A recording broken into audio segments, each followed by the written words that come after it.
Si vous voulez vraiment éloigner les manipulateurs de votre vie, vous devez regarder cette vidéo jusqu'à la fin. Vous savez ce qui détruit une vie en silence? Ce n'est pas l'échec, ce n'est pas la solitude. C'est vivre avec des personnes manipulatrices qui, petit à petit, déforment votre réalité, vous font douter de votre propre santé mentale. Et le pire, souvent, elles sont bien plus proches que vous ne l'imaginez. Ça peut être un vieil ami, un membre de la famille, voire même quelqu'un qui prétend vous aimer. Ces personnes jouent avec vos émotions, vous culpabilisent, vous font vous sentir inférieur, et quand vous vous en rendez compte, vous êtes déjà pris dans une toile invisible de contrôle émotionnel. Le manipulateur n'arrive pas en criant, il arrive en souriant. Il vous flatte, vous soutient, mais seulement jusqu'à ce que vous commenciez à voir clair. Et quand vous essayez de vous libérer, il vous traite d'ingrat, d'exagéré. La vérité, c'est que beaucoup n'arrivent pas à sortir de cette prison parce qu'ils ne savent pas reconnaître les signes.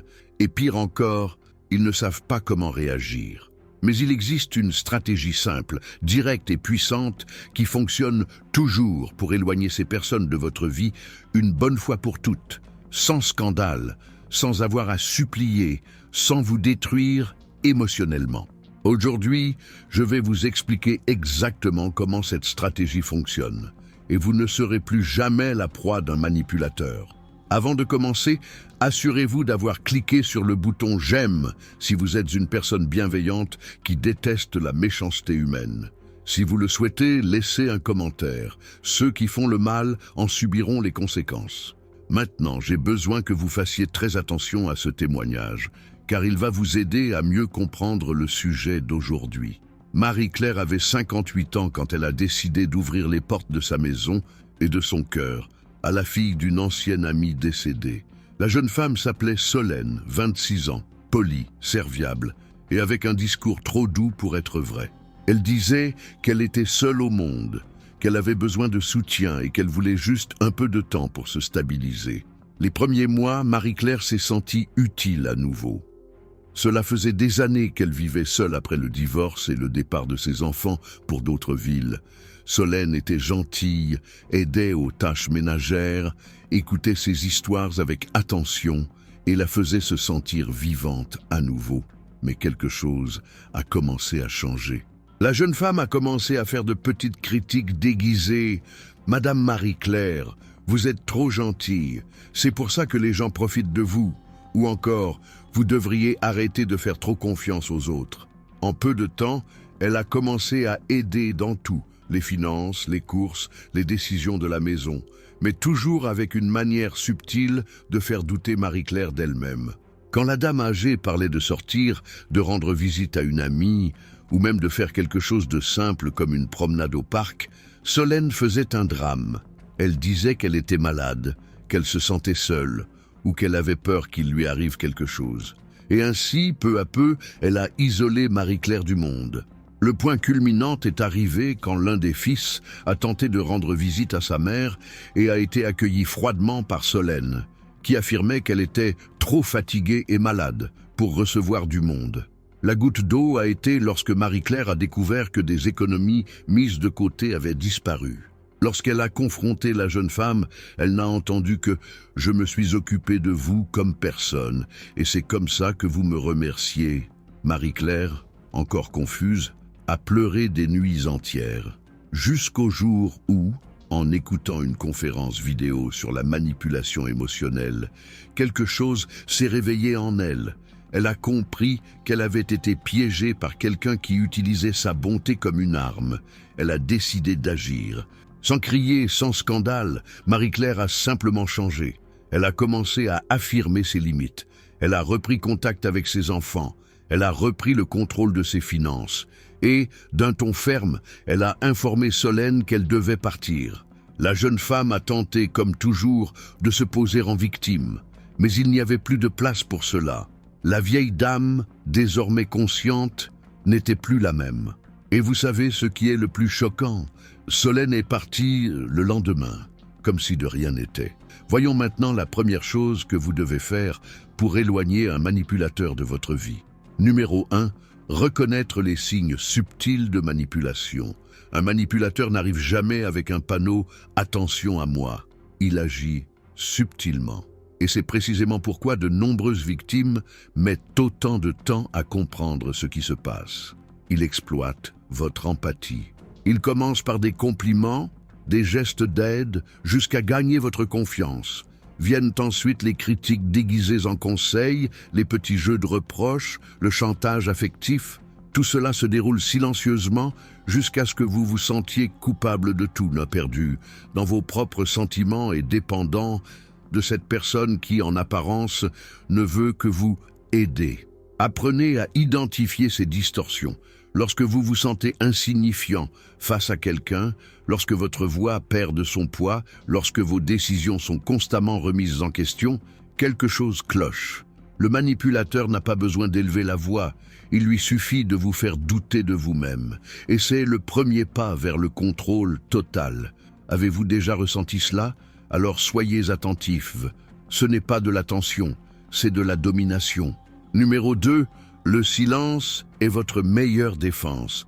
L'une des stratégies les plus efficaces pour dissuader les manipulateurs est aussi la plus simple, le silence. Car pendant que vous argumentez, vous justifiez, vous vous expliquez ou vous tentez de prouver que vous avez raison, le manipulateur est en train de gagner. Il veut vous épuiser émotionnellement. Il veut vous voir perdre vos moyens, vous contredire, être désorienté. Mais lorsque vous cessez de lui donner la parole, il perd de son pouvoir. C'est comme retirer l'allume-feu. Le manipulateur a besoin d'une réaction. Et lorsqu'il n'en obtient pas, il commence à montrer son vrai visage, agressif, froid, impatient. Apprenez donc à répondre avec des limites claires et peu de mots. Et surtout, apprenez à ne pas répondre du tout lorsque vous comprenez que le but de la conversation est de vous manipuler. Dans ce cas, le silence n'est pas une faiblesse, c'est une protection. Avez-vous déjà été dans une situation où le silence était votre seule option? N'hésitez pas à commenter ci-dessous. Je souhaite savoir si cela vous est déjà arrivé. Numéro 3. N'acceptez pas les excuses qui s'accompagnent toujours de reproches. Un manipulateur s'excuse rarement sincèrement. En réalité, il déforme les faits pour vous culpabiliser d'avoir exigé quelque chose ou posé des limites. Il dit des choses comme « Je suis désolé de m'être autant inquiété pour toi » ou « Je suis désolé si tu t'es senti mal, ce n'était absolument pas mon intention. » Remarquez, la faute n'est jamais la sienne, mais la vôtre. Vous êtes trop sensible, vous avez mal compris, vous avez mal interprété. C'est l'une des formes de manipulation les plus dangereuses car elle ressemble à du remords. Mais ce n'est qu'un piège émotionnel de plus. Toute excuse qui vous fait vous sentir encore plus mal n'est pas une excuse, c'est une tentative de contrôle. Apprenez à faire la différence et cessez d'accepter moins que ce que vous méritez. Car une personne qui commet réellement une erreur l'admet, change et ne cherche pas à vous en faire porter le fardeau. Numéro 4.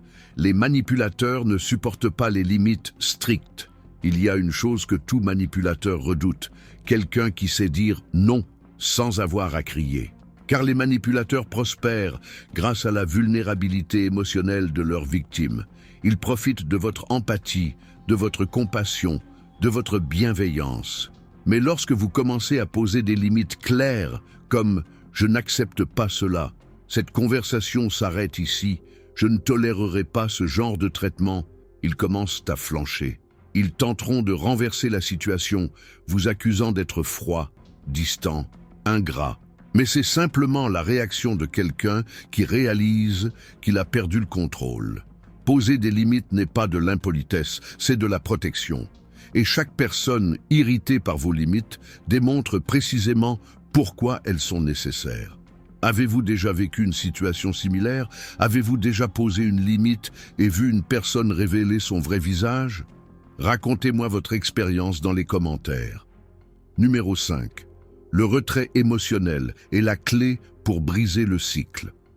La plupart des gens tentent de se défendre contre les manipulateurs par la logique, les cris ou de longues explications. Mais rien n'y fait. Savez-vous pourquoi? Parce que le manipulateur ne veut pas écouter. Il veut gagner. La vérité ne l'intéresse pas. Il veut voir jusqu'où il peut vous mener émotionnellement. C'est pourquoi l'une des stratégies les plus puissantes et presque invisibles est le retrait émotionnel. Cela signifie cesser de réagir, cesser de manifester de l'affection, cesser de se justifier.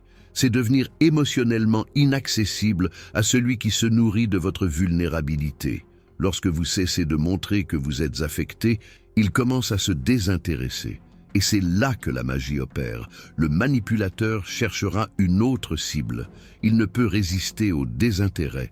Les personnes qui pratiquent le retrait émotionnel ne s'engagent pas dans des joutes verbales. Elles ne cèdent pas aux provocations. Elles se protègent simplement par le silence et agissent avec fermeté. Ce n'est pas de la froideur, c'est de l'intelligence émotionnelle. Et ceux qui apprennent à la maîtriser se libèrent de toute relation toxique sans avoir besoin de se battre. Numéro 6. La culpabilité que vous ressentez n'est pas la vôtre. L'une des armes les plus cruelles utilisées par les manipulateurs est de vous faire culpabiliser de choisir de vous-même. Ils vous conditionnent émotionnellement à croire que poser des limites est de l'égoïsme, que prendre ses distances est un abandon, que vouloir du respect est excessif. Et le pire, après avoir été manipulé si longtemps, vous finissez par le croire. Vous commencez à vous remettre en question. Ai-je été trop dur? Et si j'étais injuste? Le problème vient-il de moi? C'est le piège ultime, celui qui vous maintient prisonnier même après avoir vu la vérité. Et c'est alors que de nombreuses victimes retombent dans le cercle vicieux. Mais il faut bien comprendre une chose. Si vous aviez besoin de prendre vos distances pour trouver la paix, vous avez fait le bon choix. Si vous aviez besoin de rompre les liens pour vous retrouver, vous n'êtes pas cruel. Vous êtes une victime et vous essayez de vous sauver. La culpabilité que vous ressentez est, la plupart du temps, instillée par ceux qui profitent de votre souffrance. Les bonnes personnes aussi se lassent. Elles aussi disent « ça suffit » et cela ne les rend pas mauvaises. Cela les rend humaines. Réfléchissez-y. Vous est-il déjà arrivé de vous sentir coupable d'avoir repoussé quelqu'un qui vous faisait clairement du mal? Avez-vous déjà douté de vous-même, même face à des preuves évidentes de manipulation? Partagez votre expérience dans les commentaires. Elle pourra peut-être aider quelqu'un d'autre qui traverse la même situation. Numéro 7. Celui qui ne vous respecte pas en paix doit ressentir votre absence en silence. Il y a des gens qui ne prennent conscience de la valeur des autres que lorsqu'ils les perdent. Ils ne respectent pas votre présence. Ils se moquent de vos limites. Ils abusent de votre bienveillance. Mais lorsque vous disparaissez, lorsque vous coupez les ponts, lorsque vous disparaissez de leur champ de vision, quelque chose change. Soudain, ils se réveillent. Mais attention, souvent, ce réveil n'est qu'une manifestation de désespoir face à la perte d'emprise qu'ils exerçaient sur vous. Il ne s'agit pas d'un véritable remords. Par conséquent, prendre ses distances est un message silencieux qui vaut mieux que 1000 explications. C'est vous qui choisissez votre santé mentale, votre paix intérieure et votre équilibre émotionnel. Le manipulateur tentera de vous faire revenir, vous promettra des changements, utilisera des formules toutes faites comme « cette fois, c'est différent ». Mais observez les actes, pas les paroles. Les manipulateurs excellent dans l'art de la manipulation lorsqu'ils sentent qu'ils sont en difficulté. Ne vous laissez pas berner. N'oubliez pas, prendre vos distances n'est pas de la cruauté, c'est du respect envers vous-même. Et ceux qui ne respectent pas votre présence ne méritent pas de place dans votre avenir. Numéro 8. Si la présence de quelqu'un vous perturbe, prendre vos distances vous permettra d'y voir plus clair. Il y a des gens qui ne vous frappent pas, ne vous insultent pas, ne vous maltraitent pas directement, mais malgré tout, leur présence vous rend malade. Vous avez l'impression de marcher constamment sur des œufs, de devoir peser vos mots, d'expliquer vos sentiments, de justifier vos décisions. Et même alors, ce n'est jamais suffisant. Cette confusion permanente est l'un des signes les plus révélateurs de la manipulation émotionnelle. Le manipulateur vous plonge dans un chaos psychologique où vous n'êtes jamais sûr de rien. Et savez-vous quel est le remède le plus efficace? La distance. En prenant du recul, on commence à voir clairement ce qui était auparavant flou. On réalise alors à quel point on a cédé, à quel point on a toléré, à quel point on a perdu en essayant de maintenir la paix avec quelqu'un qui vivait dans un état de guerre permanent. Le silence et la distance sont comme une lentille pure. Ils révèlent des vérités qu'on ne pouvait voir lorsqu'on était pris dans la tourmente. Par conséquent, si la présence de quelqu'un vous laisse constamment dans le doute, peut-être que son absence vous apportera les réponses dont vous avez besoin. Numéro 9. Votre liberté ne devient réelle que lorsque vous rejetez le cycle. Quand quelqu'un vous manipule, ce n'est pas seulement une relation qui est en jeu, c'est un schéma récurrent. Vous croyez que cette fois sera différente.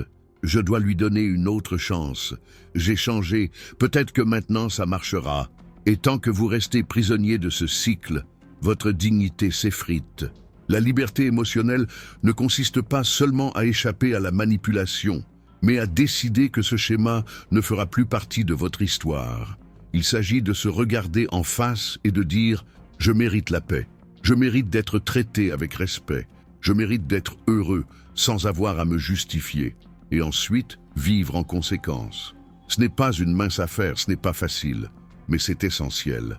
Et quand ce moment arrive, quand vous vous affirmez une dernière fois, la liberté cesse d'être un simple souhait et devient réalité. Si vous êtes arrivé au bout, laissez un commentaire comme celui-ci. Que le Créateur nous délivre de tout mal. N'oubliez pas de vous abonner à la chaîne et de laisser un like. Si vous souhaitez voir d'autres leçons de ce genre, j'ai laissé une vidéo à l'écran qui devrait vous plaire. Cliquez dessus et à bientôt.